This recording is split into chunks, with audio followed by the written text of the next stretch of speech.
17-bob. Vara. Vara bu shubhali narsalardan uzoq bo'lmoqdir. Dinda shubha yoki shubhali deyilganda hali hukmi aniq bo'lmagan yo uning haqiqati to'laligicha ochilmagan narsalar tushuniladi. Dindagi amallarda o'ta e'tiborli bo'lishi haqida Hazrat Abu Hasan ustozlarning shunday deganlarini rivoyat qilgan ekanlar. Ko'ngilni dunyo matohlariga intilishdan, xotinlarni sevishdan, hissiyotga, ehtiroslarga erk berishdan saqlagin. Buning barchasida Allohning yozmishiga qanoat qil. Bunga Alloh rozi bo'ladigan yo'l bilan erishsang, unga shukr et. Agar u g'azab qiladigan yo'l bilan erishgan bo'lsang, darhol tark et. Alloh azza va jallaning muhabbati go'yo atrofida barcha yaxshiliklar aylanib turguvchi bir markaz, o'q kabidir. Agar senda quyidagi 4 fazilat mavjud bo'lsa, ular barcha yaxshiliklaringning himoya qo'rg'onidir. Chin taqvo, yaxshi niyat, ibodat va amalda samimiy ixlos va din ilmini mahkam tutmoq. Bu 4 fazilat senda faqat biror solih birodar yo bir nasihatgo'y shayxning suhbati bilangina kamolga yetadi. Ey birodar, shunday ekan, shariat ruxsat etgan narsalardan tashqari odamlardan dunyoviy nimadir olishdan mutlaqo yiroq bo'ling. Shuningdek, yurt qozilarining ruxsat etilmagan narsalardan o'zlari uchun yo'l qilib olgan dunyoviy narsalarga qo'l cho'zishdan ham zinhor bazinhor saqlaning. Shayton ular uchun nopoklikning zohirini tilla bilan, shakarni og'u bilan bezaydi. Shu bois bu kabi shakar ta'mli zaharni yutish va usti yaltiroq qalbaki narsani oltin deb tanlash nodonning ishidir. Dar haqiqat, bu dunyoning asl qimmati va fazilati juda oz. Dunyoning katta qismi yo'qolib, kichkinagina qismi qoldi xolos. U ham bo'lsa buzilgan, aynigan. Alloh Ala surasi 17-oyatda shunday marhamat qiladi. Holbuki oxirat yaxshiroq va boqiyroqdir. Oxiratning intihosi yo'q, u cheksizdir. Bir shayx kimdandir ozroq pul olgan shogirdiga murojaat etdi. Ey o'g'lim, agar tariqat ahlidan bo'lsang bilib qo'yginki, sufiylik yo'lini tutganlarning barchalari odamiylik, jasorat va mardlik, futuvat bu yo'lning zaruriy shartlaridan ekanini uqtirganlar. Lekin sen xorlikni, qo'rqoqlikni va tilamchilikni afzal ko'rding. Chin mardlikning qadrini bilmading. Sen pastkashlik yo'lini tanlading. Qanday qilib falonchidan pul olishga uyalmading? Axir sen mening, agarchi shariat sovg'a hadyani rad etishni ma'qullamasa-da, arzimagan, qaytarishi noqulay bo'lgan mayda-chuydadan tashqari hech narsa olmasligimni bilasan-ku. O'sha holda ham biron nima bilan javob qaytarib, o'rnini to'ldirishga intilganman. Sen esa bo'lmag'ur odamdan uyalmasdan narsa so'rab, hayo pardasini tamomila yirtibsan.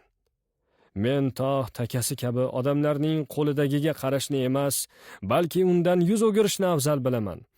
Men xonaki echkiga o'xshab, odamlar qo'lidagidan rizqlanishni xohlamayman.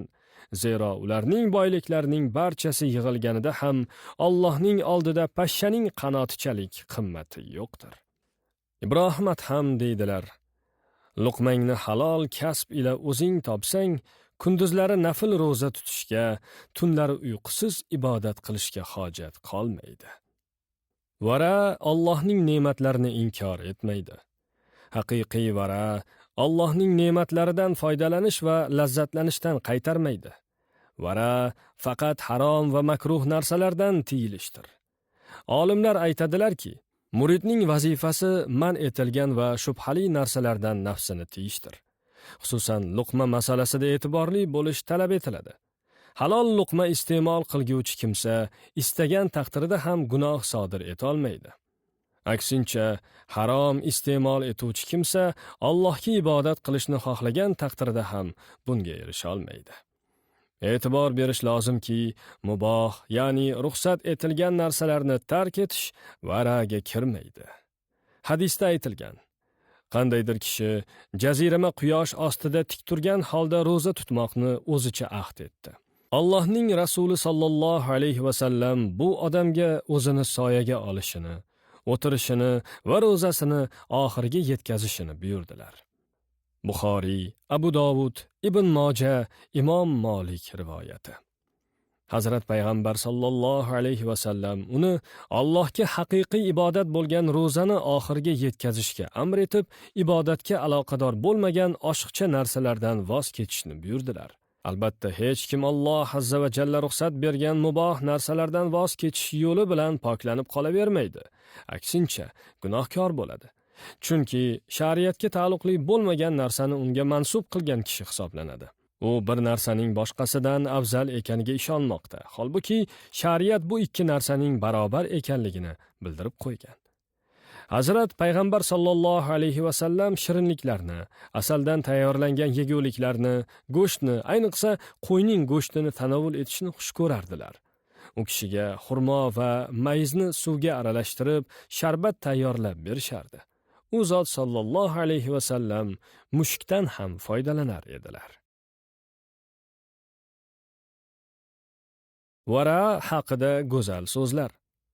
Olimlardan birlari aytgan ekanlar: vara shubhali narsalardan voz kechishdir. Yana aytilgan ekanki, zohiriy vara insonning faqat Alloh roziligi uchun qilgan amalidir. Botiniy vara esa ko'ngilga Allohdan boshqa narsani yo'latmaslikdir. Sufyon Savriy roziyallohu anhu aytadilarki, men varaga rioya qilishdan ko'ra oddiyroq narsa ko'rmadim. Biron nimaga zarracha shubha qilsam, uni darhol tark etaman. Vara nafaqat birovni yomonlashdan, balki maqtashdan ham tilni tiyishdir. Ulamolarning biridan so'radilarki, dinning tayanchi nimada? Aytdi, varada. Yana so'radilarki, dinning falokati nimada? Aytdi, ta'mada. Shuningdek, xabarda kelgan ekan, Haq taolo Musa alayhissalomga shunday vahiy qilibdi: menga yaqinlik tilagan bandalarim zuhtu varadan ko'ra yaxshiroq narsa topolmaslar. Abul Favoris Kirmoniy deydilar: taqvoning alomati varadir. Varaning alomati esa shubhali narsalardan yiroq bo'lishdir. Shuningdek aytilgan ekanki, yolg'ondan, xiyonatdan va g'iybatdan uzoq bo'ling, so'ng xohlagan ishingizni qiling. Solihlar marhamat etganlar: kimki haromga boqmay, shubhali narsalardan nafsini tiya olsa, ko'nglini Allohning yodi bilan ogoh tutib, zohirini chiroyli sunnatlar bilan ziynatlay olsa, hamda nafsini halol luqmaga ko'niktira bilsa, unday kishining fahmu farosati hech qachon egasiga pand berishi mumkin emasdir. Shaqiq Balhiy deydilar: insonning hammadan fazilatli bo'lgan axloqi 4 tadir. Birinchi, jahl chiqqanda o'zini bosish. Ikkinchi, yo'qchilikdagi saxovat. Uchinchi, eng qiyin vaziyatda ham rost so'zlash. To'rtinchi, yolg'iz qolganda ham vara, odobni saqlash. Ulamolardan biri aytgan ekan, to mo'min 10 narsani o'ziga lozim deb bilmas ekan, undagi vara hech qachon kamolga yetmaydi. Birinchi, g'iybatdan tilni tiyish. Ikkinchi, birovning ustidan kulishni bas qilish. Uchinchi, badgumonlikdan yiroq bo'lish. To'rtinchi, haromdan ko'zni saqlash. Beshinchi, rostgo'ylik. Oltinchi, o'zidan hamda amalidan g'ururlanib ketmaslik uchun bularning bari o'ziga nisbatan Allohning rahmati ekanini o'ylab yurish. Yettinchi, mol-mulkini faqat halolga ishlatib, behuda narsalarga isrof qilmaslik. Sakkizinchi, nafsiga bino qo'yib, kibru havoga berilmaslik. To'qqizinchi, namozlarni barcha arkonlari hamda jamoat bilan ado etishga intilish. 10. Ahli sunna va jamoat mazhabidan og'ishmay, unda ustuvor turish. Solihlar hayotida vara. Solihlarning vara va ehtiyotlari bayonida ko'pgina ibratli hikoyatlar keltirilgan ekan. Shulardan ba'zilarini namuna sifatida keltirishni lozim deb bildik.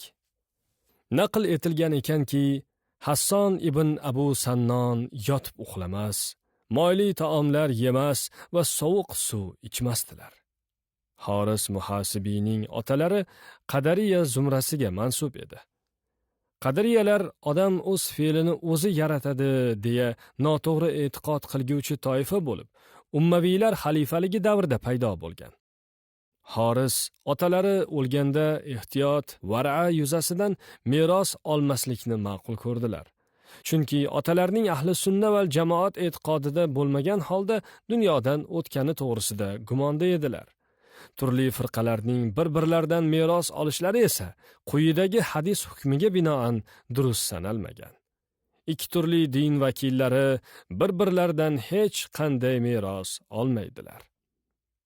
Abu Ali Daqqoq deydilar: agar Horis Muhasibiyning qo'llari shubhali taomga cho'ziladigan bo'lsa, muborak barmoqlaridagi tomirlari titray boshlardi.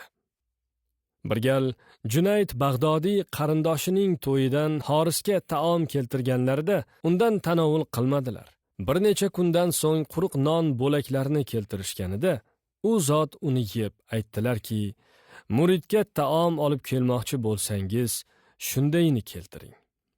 Hamdun qassor bir do'stlarini dunyodan o'tar mahalida yonida edilar. U vafot etgach, Hamdun darhol chiroqni o'chirdilar. Shunda yonidagilar: bunday paytlarda chiroq moyi ko'paytirilar edi-ku deyishganida, Hamdun ularga javob berdilar: bungacha chiroq moyining xo'jayini u edi. Hozirdan boshlab merosxo'rlari xo'jayin. Bu ularning mulki. Imom Sharoniy derdilar: xizmatkorlarimizni ahli oilamiz oldilariga kirib yurishlariga ruxsat bermasligimiz haqida ahdimizni olganlar, hatto ular ehtiroslardan judo etilgan, bichilgan bo'lsalar ham. Salafi solihin yeb-ichish, kiyinish va uy qurishda hashamga, zeb-ziynatga berilmaslik yo'lini tanlaganlar. Mo'minlar amiri Hazrati Umar ibn Xattob roziyallohu anhu o'g'illarini agar bir xil taom bilan to'yadigan bo'lishsa, dasturxonga ikki xil taom qo'yishdan qaytarib, ziyodasini tarqatib yuborishga buyurdilar.